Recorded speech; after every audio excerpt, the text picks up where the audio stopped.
ஓம் Saravanabhava channel வாயிலாக உங்களை சந்திப்பதில் பெருமகிழ்ச்சி அடைகிறேன். இன்றைய பதிவு செப்டம்பர் மாத ராசி பலன்கள். முதலில் இந்த மாதத்துக்குரிய கிரக நிலைகளை பார்ப்போம். அப்படி பார்க்கும் பொழுது சனி பகவான் வக்ரமாக மீனமனையில் அமர்ந்திருக்கு. செவ்வாய் பகவான் பார்த்தீங்கன்னா மிதுனத்தில் அமர்ந்திருக்கார். இந்த மாதம், அதாவது செப்டம்பர் மாதம் சரியாக சொல்ல போனால் 18ஆம் தேதி கடகமனைக்கு பயிற்சியாகி அங்கே குருவோடு இணைகிறது. அப்போ அங்கே செவ்வாய் நீச்சமாகி குருவோடு சேர்ந்து நீச்ச பங்கமாக மாறுகிறது. சூரிய பகவானும் கேதுவும் இந்த மாதம் பார்த்திங்கன்னா தொடக்கத்தில் சிம்மத்தில் வீற்றிருக்காங்க. இந்த மாதம் சரியாக 17ஆம் தேதி, செப்டம்பர் 17ஆம் தேதி சூரிய பகவான் கன்னிமனைக்கு பயிற்சியாகிறது.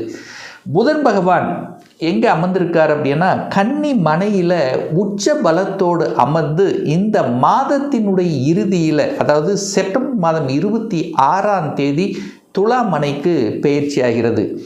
சுக்கிர பகவான் கன்னிமனையில் நீச்சமாக இருக்கார் அல்லவா, இந்த செப்டம்பர் 2ஆம் தேதி துலாமனையில் ஆட்சி பலத்தோட வலிமையாக அமரப்போகிறார். ராகு பகவான் கும்பத்தில் வீற்றிருக்க, கேது பகவான் சிம்மத்தில் அமர்ந்திருக்கு. ஸோ இந்த கிரக அமைப்புகளை வைத்துக்கொண்டு இந்த செப்டம்பர் மாதம் என்ன பலன், எப்படி இருக்க போகுது, எந்த வழிபாடு உகந்தது என்பதை பற்றி டீட்டெயிலாக இந்த பதிவில் நம்ம பார்க்க போகிறோம். அதற்கு முன்னால் நம்மளுடைய சேனலை நீங்கள் ஃபஸ்ட் டைம் பார்ப்பவர்கள் என்றால் மறக்காமல் சப்ஸ்கிரைப் பண்ணிக்கிங்க. கடகராசி, கடக லக்னத்தில் பிறந்தவர்களுக்கு இந்த செப்டம்பர் மாதம் என்ன மாதிரியான பலன் அப்படின்னு பார்க்கும்போது, உங்கள் ராசியிலேயே குரு பகவான் உட்கார்ந்துருக்கார். பாக்யாதிபதி என்று சொல்லக்கூடிய குரு பகவான் உச்சமாக உங்கள் ராசி, உங்கள் தலைமையிலே உட்கார்ந்துருக்கு. அப்போ ஒரு நல்லது செய்ய காத்து கொண்டிருக்கிறது இந்த கடகராசி என்பவர்களுக்கு. ஏன்னா கடந்த ஒரு 2.5 வருஷமாக நிறைய பாடங்கள், நிறைய அனுபவங்களை கொடுத்துருக்கோம். எதை தொட்டாலும் பிரச்சனை, எதுவும் ஒரு சாட்டிஸ்ஃபேக்ஷன் இல்லாத தன்மை, கடன், நோய், எதிர்ப்பு, பகை, வம்பு, வழக்கு, வேலையில் நிலைத்தன்மை இல்லாத தன்மைகள், இப்படி எல்லாம் இருந்த கடகராசி என்பவர்கள் இப்போ ஓகே பார்த்துக்கலாம் என்கின்ற தன்னம்பிக்கை உணர்வை கொடுக்கக்கூடிய ஒரு காலகட்டத்தில் தான் இப்போ இருந்துட்டு இருக்கீங்க. இனி உங்களுக்கு ஏற்றமான ஒரு காலகட்டம் தான். குருமார்களின் துணை உண்டு. கடவுளினுடைய அனுகிரகம், ஆசீர்வாதம் பரிபூர்ணமாகவே இருக்க செய்கிறது. அப்போது கடகராசி அன்பர்களுக்கு இப்போது அந்த குழப்பம், எத்தனை குழப்பம் இருந்தவர்களுக்கெல்லாம் இப்போது ஒரு தெளிவு அப்படிங்கிறது கண்டிப்பாக இருந்திருக்கும். அதில் மாற்று கருத்து இல்லை. அதே சமயத்தில் குடும்பத்தில் கூட நிறைய அனுபவத்தை கொடுத்துருக்கோம். அங்கே கேது உட்கார்ந்துருக்காரு அல்லவா, குடும்பஸ்தானத்தில் நிறைய ஞானங்களை கொடுத்துருக்கோம். குடும்பம் என்ன, எப்படி பணம் என்ன, எப்படி எதை பேசணும், எதை பேசக்கூடாது, இப்படி நிறைய அனுபவ பாடங்களை கற்றுக் கொடுத்திருக்கும் இந்த கடகராசி என்பர்கள். இப்போ சூரியன் ஆட்சி பலத்தோடு உட்கார்ந்துருக்கார் அல்லவா, அப்போ 2ஆம் இடம் வலிமை பெறுகிறது. அப்போ குடும்பம் வலிமை பெறுகிறது, தனம் வலிமை பெறுகிறது, வாக்கு சூரியனை போல இருக்கும். இந்த கடகராசி என்பர்கள் பேச்சு பார்த்தீங்கன்னா சூரியன் எப்படி ஒரு ஸ்ட்ரெயிட் ஃபார்வர்ட், அதிகார பேச்சு, அதிகார தோரணை, இந்த மாதிரியான தன்மை கண்டிப்பாக கடகத்துக்கு உண்டு. 3ஆம் இடம் வலுப்பெறக்கூடிய ஒரு மாதம் இந்த செப்டம்பர் மாதம். இந்த 3ஆம் வாரம் எந்த பாவம் நல்லா இருக்கோ இல்லையோ, இந்த 3ஆம் பாவம் நல்லா இருக்கணும். 3ஆம் இடம் என்பது புகழை தரக்கூடிய, கீர்த்தியை தரக்கூடிய, தைரியம், வீரியம் இதெல்லாம் கொடுக்கக்கூடிய இடம் இந்த 3ஆம் இடம். அந்த 3ஆம் இடம் வலிமை பெறணும். அந்த 3ஆம் இடம் வலிமை பெறல அப்படின்னா என்ன அர்த்தம்னா திருமண விஷயத்தில் நிறைய பிரச்சனை இருக்கும், ஒரு வீரியமான செயல்பாடு இருக்காது, ஒரு தன்னம்பிக்கை இருக்காது, உறவுகளில் ஒரு பெரிய அந்யோன்யம் இருக்காது. அந்த 3ஆம் இடம் வலுப்பெறும்போது நிச்சயமாக மாற்றத்தை நோக்கி செல்லக்கூடிய அமைப்புங்கிறது கண்டிப்பாக உண்டு. இந்த மாதம் கடகராசி அன்பர்களுக்கு 3ஆம் இடம் வலுப்பெறுகிறது. வலுன்னா என்ன, ஆட்சி பலம், உச்ச பலம் அடைய போகிறது. அப்போ புதனுடைய தன்மை என்ன, அறிவு, அறிவாற்றல் அதிகமாக இருக்கும். எந்த இடத்தில் எதை செய்யணும், எதை செய்யக்கூடாது அப்படிங்கிற பகுத்தாய்ந்து செய்யக்கூடிய தன்மை இருக்குது. புதன் இரட்டைத்தன்மை, வளைஞ்சு நெளிஞ்சு இடத்துக்கு தகுந்த மாதிரி தன்னுடைய காரியத்தை சாதிக்கக்கூடிய வல்லமை, அந்த பேச்சாற்றல் இந்த மாதம் சிறப்பு பெறும்.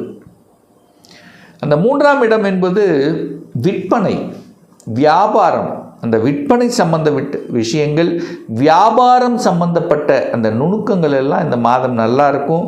புதன்னாலே என்ன சொல்கிறது, புத்தி அறிவை வைத்து கன்சல்டன்சி, தரகு, கமிஷன் இந்த மாதிரி துறையில் இருக்கக்கூடிய கடகத்துக்கு இந்த செப்டம்பர் மாதம் ஒரு ஏற்ற மாதமாகவே அமையிருக்கிறது.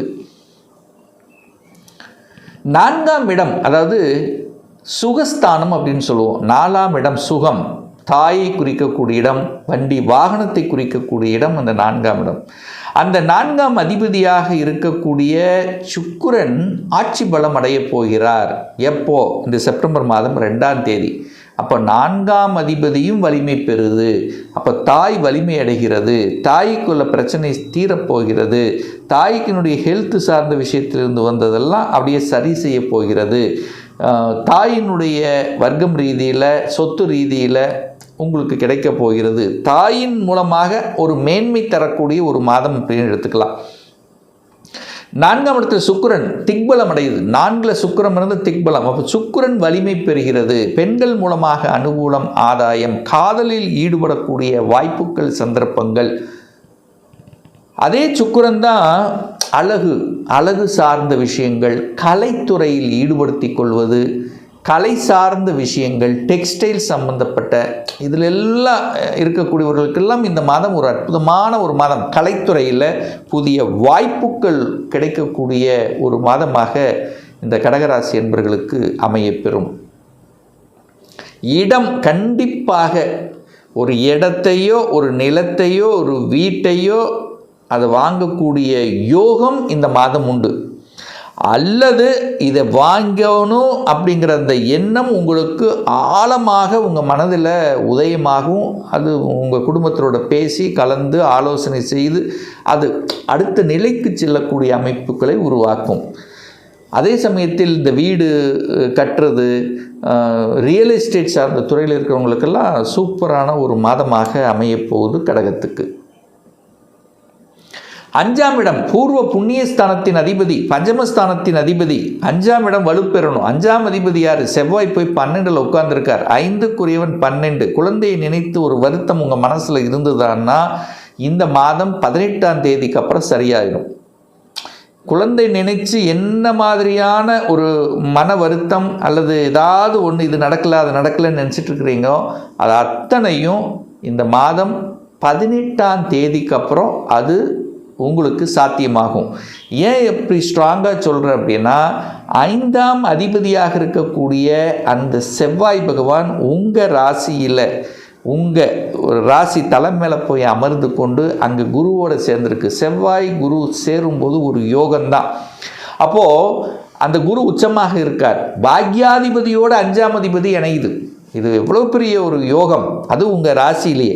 அப்போது 1, 5, 9 ஒரு கனெக்டிவிட்டி இருக்குது. அந்த கடவுளினுடைய அந்த திரிகோணங்கள் அப்படின்னு சொல்லக்கூடிய கடவுளினுடைய அனுகிரகம் பரிபூர்ணமாக இருக்கிறது. நினைத்தது நடக்கக்கூடிய தன்மை, ஆசைப்பட்டது கிடைக்கக்கூடிய தன்மை, குழந்தை பாக்கியம் இல்லாத தம்பதிகளுக்கு குழந்தை பாக்கியம் பெற்றுத்தரக்கூடிய அந்த கடவுளினுடைய அனுகிரகத்தாலே அந்த குழந்தை பாக்கியம் கிடைத்து அதன் மூலமாக மனமகிழ்ச்சி, சந்தோஷம் அடையக்கூடிய ஒரு மாதம் அப்படின்னு நம்ம ஸ்ட்ராங்காக சொல்லலாம்.